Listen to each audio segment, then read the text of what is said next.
Hello, Namaste, Jai Hind. Welcome to Lumos Talkies. And this week I watched The Devil Wears Prada 2, and here are my thoughts on the same.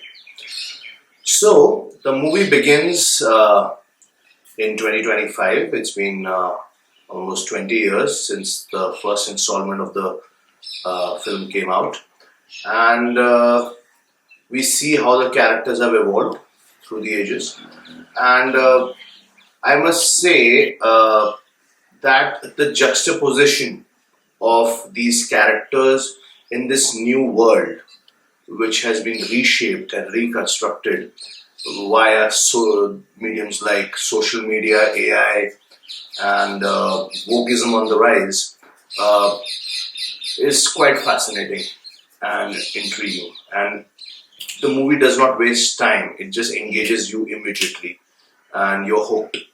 The runtime is approximately 2 hours, and you don't feel a minute or a second that is being wasted. You know that the characters have already been established in the first part. There are a few new additions, but they are quite passé. They don't really make a lot of difference to the plot. So here's Miranda Priestley trying to find her feet. People are not reading anymore. The hard copies are just a formality. Attention spans have shortened, and Runway, the magazine, is just trying to keep its head above water via social media and articles online and on Instagram and stuff like that. And this is where Anne Hathaway's character comes in. She is someone who's been working for the print media, and print media, as we all know, is also on the decline because podcast and electronic media are big rivals to it, and barely anyone reads the paper. So she is quite disillusioned by the same, and. Just when it's quite a silly website that Runway hires called Speedy Fashion,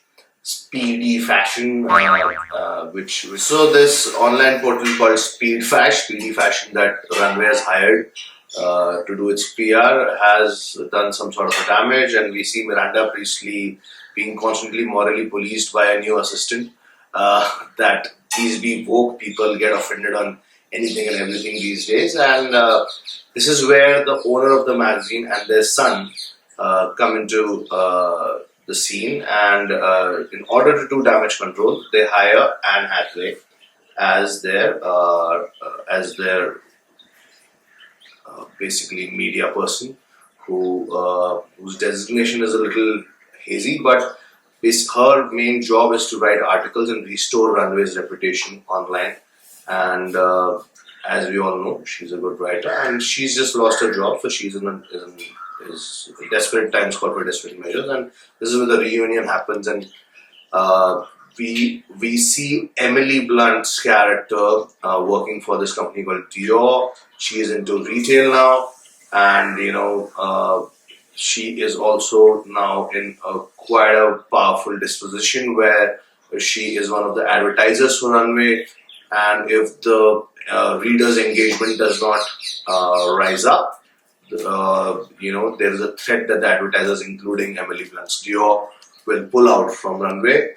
And this is where the quest to revive and survive begins, wherein, of course, our bald character, I forget his name, but he's quite an endearing sidekick to Meryl Streep, and Anne Hathaway's character. These three team up together, and that's where the story takes you.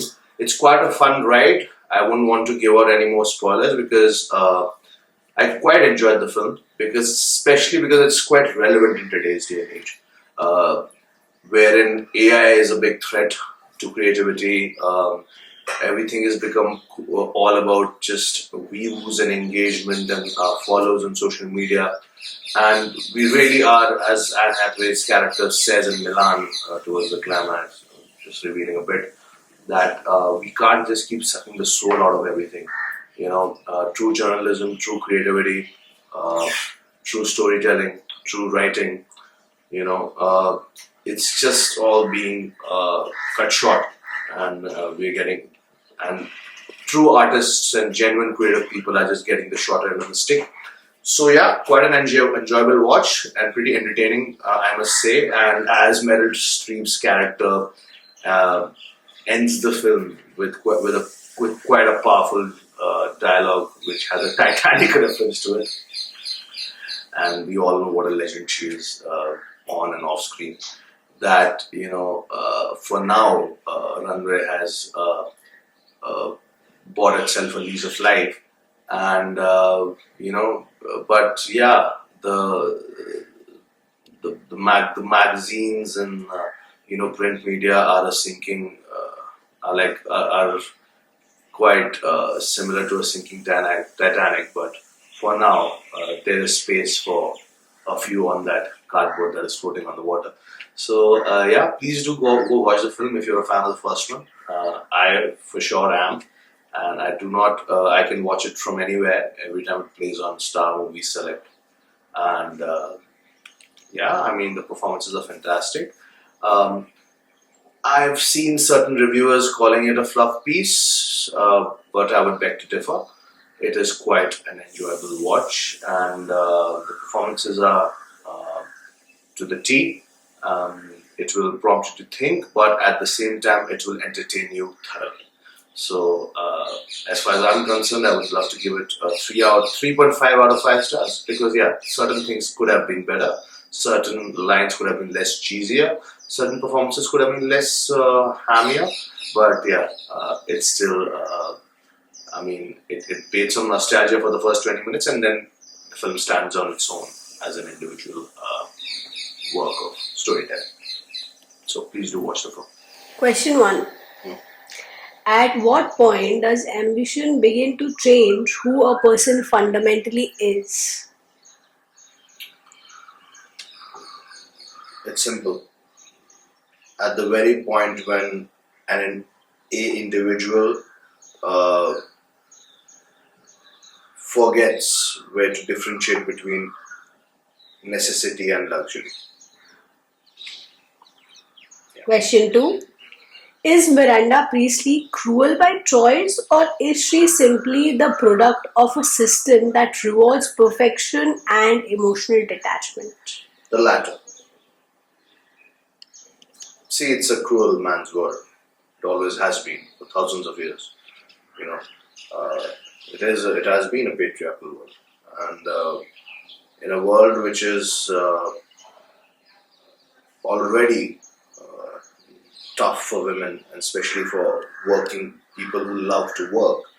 I think she's quite soft on the inside, but it's a defense mechanism. It's a shell that she's created around her. It's a persona and a demeanor that she has worked on for herself in order to survive and thrive. Question 3. Why are extreme sacrifice and burnout often romanticized as proof of professional success? What else will be romanticized? I mean, if you have to be self-made in this world which is just gruesomely filled with competition in any field, especially the unconventional professions, I think it's not romanticized enough, on the contrary. The underdogs are romanticized a lot, and have been so, and rightly so in certain cases. I mean, you can say like something like competitive sport like boxing. The entire Rocky series is a testament to that.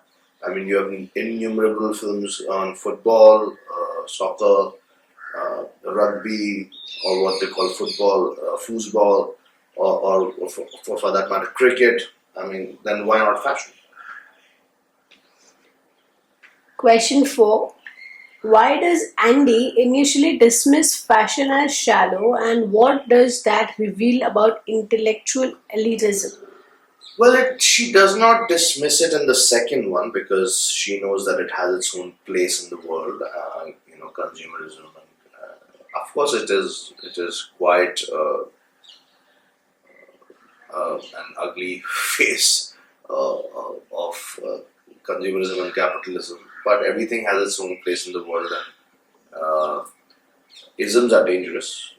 While I say that isms can be dangerous, eventually she accepts and acknowledges that she needs to get off the high horse and do what she needs to do for her individual survival. Because if you take fashion and clothing and styling out of the equation, mankind is violent enough to go astray. So if that keeps people at bay and gives them inner happiness, then so be it. Last question. Yes, please. Did Andy truly make an independent choice by leaving Runway, or was she simply afraid of becoming like Miranda? A bit of both, but this is again a throwback to the first film. In the second film, all of these things have already been addressed. She's become her own person, and she's in her mid-30s now. She's no longer a teenager out of college. She's not a rookie anymore. So I don't think it's relevant to this question. Is relevant to the second film. Thank you. Please like, share, and subscribe to our channel, and don't forget to press the bell icon. I'll see you again at Lumos Talkies.